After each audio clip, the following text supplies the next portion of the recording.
What's up, Fortniters? Bodhi here, and today I'm going to be showing you how to get insanely easy dubs in Fortnite's Chapter 2 Battle Royale at any skill level. I wanted to come up with a method that could pretty much guarantee a win and was also unique to Chapter 2.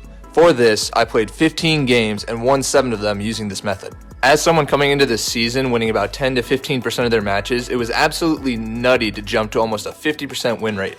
Before we get started, yes, I'm in fact a default. I have absolutely no skins, but that doesn't stop the wins from rolling in. Just check out this sweet collection of victory umbrellas dating all the way back to Season 3. A lot of sweats died to make this collection possible. At this point in my Fortnite career, I am a default merely on principle. The hate mail I get from sweats getting yeeted on by a default skin is also pretty entertaining. I am what Luke the Notable has classified as an alpha default in his Fortnite video, Fortnite's Endangered Default Skin. I'd highly recommend going and checking it out. I'm also featured in it, so I'll throw a link in the description. The Fabled Cape. This is hands down the most destructive cosmetic the default has at their disposal. It elevates them to sweat status and is the equivalent to the John Wick skin for defaults.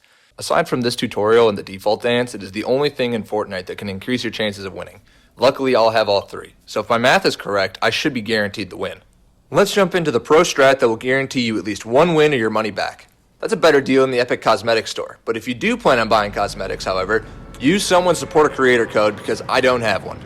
For this strategy, we'll be dropping into Slurpy Swamp. You can drop anywhere in the swamp you like so long as you don't die. Dying leads to not getting many wins. For pure defaults looking to score their first win, I would recommend dropping at some of the unnamed locations near the shoreline, as the factory can get pretty hectic. Slurpy Swamp is great due to the mass amounts of health and shields scattered throughout the area located in these slurp barrels. You can even drink the swamp water. However, I wouldn't recommend it as a lot of people have died in it. Once you've taken care of all the enemies where you've dropped, go ahead and grab yourself a fancy old fishing rod and let's get to work. Fishing is an amazing way to loot in Fortnite Chapter 2, as it rewards you with the best healing items in the game, as well as some of the best guns aside from the rocket launcher. Make sure to farm material as you go, they'll be playing an important role in the late game. When fishing, you'll want to stick to the west side of the factory, as it has the most fishing spots per square foot, and you won't have to travel much, making it much faster to cycle through fishing spots. After only about 30 seconds, I've already got a far better loadout than that soccer skin running 90s around you. Your goal is to get at least 3 slurp fish and 4 floppers, which is the most you can carry of each. You might not need all of them, but they're great to have. They only take 1 second to eat and you get either 50 health or shields. In just over a minute and a half, I was able to get 350 health and heals, 2 epic ARs, and a legendary sniper rifle.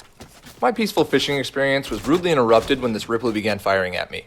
It's alright though, he soon returned to the swamp that created him. And thus is the circle of life, kids. While on my way to pay respects to Ripley, a grave robber rolled up in a boat to loot his remains. And like any good Samaritan, I deleted him from existence. Karma. That's 2 life lessons in under a minute. And you thought you weren't going to learn anything from this video? I wasn't too impressed with the dual scar combo, so I went back to fishing. That fishing spot looks juicy. Yep, that's a keeper. I'd reckon at least a 6.6 pound catch. And if you're wondering where 6.6 came from, I googled the weight of a P90, and it's surprisingly light. It took me next to no effort, and I've got nearly best in class for just about every weapon. You couldn't ask for a better endgame loadout. At the end of the video, I'll post the results from all 15 games, including placement, kills, and the loadout I had at the end of my weekend fishing trip with Grandpa. So for the next part of the strat, now that you can be a bit more mobile, is to focus on mats. If I'm headed north, I stop at Logjam Woodwork as it is absolutely loaded with material just waiting to be beaten with a blunt object of your choice. You need to collect absolutely as many material as you can, and you need to make sure you get plenty of heavy mats. Stone is good, metal is always better. Farm wood when you can, as it is the easiest to max, especially in Logjam, where there are hundreds of pallets giving up to 50 wood each. Remember to focus on heavy mats, as they are really what cements the victory royale. I got a little hung up farming wood and looting that I forgot to farm the rest of the cars, but I still made it out of there with nearly 2,000 mats. At this point, you'll just want to play it safe. You've already put in the effort of setting yourself up for an easy win in the endgame, and it would suck to get picked off at this point in the game. Play near the edges and keep farming as you go. Bottom line, rockets are extremely deadly this season, where maneuverability is low and fall damage is a real concern without redeploys. If you don't have one at this point, it's worth trying to get one from an airdrop that's nearby. Having one in the final circle will help you command the battlefield and keep your opponents building frantically below you. This is generally the circle size I aim for before really building up and making myself known. I generally pick a location that is about half the radius of the circle in order to be in good position when I have to rotate. Being in this position also lets you keep an eye on where the remaining players are and where they might be trying to build up on you. I lucked out with this circle rotation, and it ended up being pretty much right on top of me. Had it been anywhere else, I still wouldn't have had much distance to cover. This is the circle size where you'll want to switch to your heavy material. I would recommend building up with metal. This was an earlier game when I was still conserving metal until later on. However, it is much better and much safer in the long run to build up with metal at this point. You'll also always want to build a 2x1 structure or larger as your foundation, as you'll be using this structure later on, and the stronger it is, the better. Remember what I said about keeping tabs on your opponents? What you don't want to happen is to get pounced unexpectedly. Keep your lessers in check by filling their body with several bullets, and then cone them for good measure. Go ahead and build out a little bit of a platform, as this will serve as your new ground for the rest of the game. Generally don't need to build too much higher. I like to stay about 4 to 5 walls high. Keep maintaining your high ground using exclusively metal or stone, as wood is way too easy to shoot out. This is it. The moment you've been waiting for. A chance to finally ask Susie to the school dance and show her all of your sick moves. But wait, you can't because there's no dance floor. Well, luckily, you've been listening to your dating instructor, Bodhi, and have been collecting all of those mats. So all you're going to do is build one. You're going to simply cover the final circle in a giant dance floor to impress Susie. Don't forget to keep your opponents in check by throwing some bullets at them every now and again. You can't have them interrupting your perfect dance with the girl of your dreams. Keep building your dance floor, making sure that nobody gets any funny ideas that would spoil the date. This method works best with 3 or more people left. It keeps the people below you focused on each other, allowing you to more easily finish your dance floor. You've done it. You've finally done it. Your dance floor is complete, and you can now ask Susie to dance. Go ahead and flex those dance moves like nobody's watching you. Just know that I'll be watching. The more you default dance, the more likely you are to get a victory royale. It's basically a proven fact at this point. Foolproof system. There's absolutely no way you could ever lose. None. You're invincible. Susie said yes. Nothing can stop you. Who can say where the road? Yeah, we're not going to show that one. Let's just pretend that didn't happen and move on. And back to the game I win. From here, you have 2 options. Edit out sections of the dance floor and start shooting down at your enemies, or build up and keep dancing your way to victory. I'll take the victory route. Throw several walls down to solidify the structure, as shooting up at this point is the most common last resort by the people below you, and adding a couple layers between you and them mitigates all risk of losing. From here, just wait it out by dancing and letting the storm close in around you. Accept your fate, as you will soon be swallowed whole. The existential dread of dying is now upon you. Wait, you have fish. That's right, you're about to cheese this win like the default you truly are. The reason we got so many fish in the early game is because you generally go through a couple of them leading up to the end game, and I wouldn't recommend relying on anything less than 3 if you have full health. More if you don't. The final storm does 10 points of damage for every second, and you heal 50 points of damage. As soon as the storm closes in, I generally run away and watch as the chaos engulfs those remaining. Once you cheese that victory royale, make sure to default dance and your victims. A couple things to note when completing this strategy is that you do have to create a very stable foundation.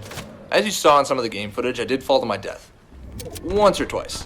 Making your foundation out of metal and then making it multiple squares wide helps mitigate all risks of being shot down. Another thing to look out for is running out of material or running out of heals. I do want to stress how important it is to come into the endgame circle with plenty of heals and plenty of mats. As you can see in this video footage, I am basically out of health and I have very, very few material to my name. However, I am in great position in this game.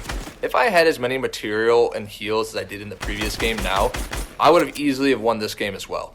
In a last-ditch effort to squeeze out a win, I did drop down, burning through the remainder of my material, trying to take him on. So here I am in the final circle in the opposite position that I want to be in to secure wins. That, coupled with a little bit of sloppy shooting, led to me falling into his trap and securing the loss. So on the opposite side of the spectrum, I wanted to see how easy it would be to secure 0-kill wins.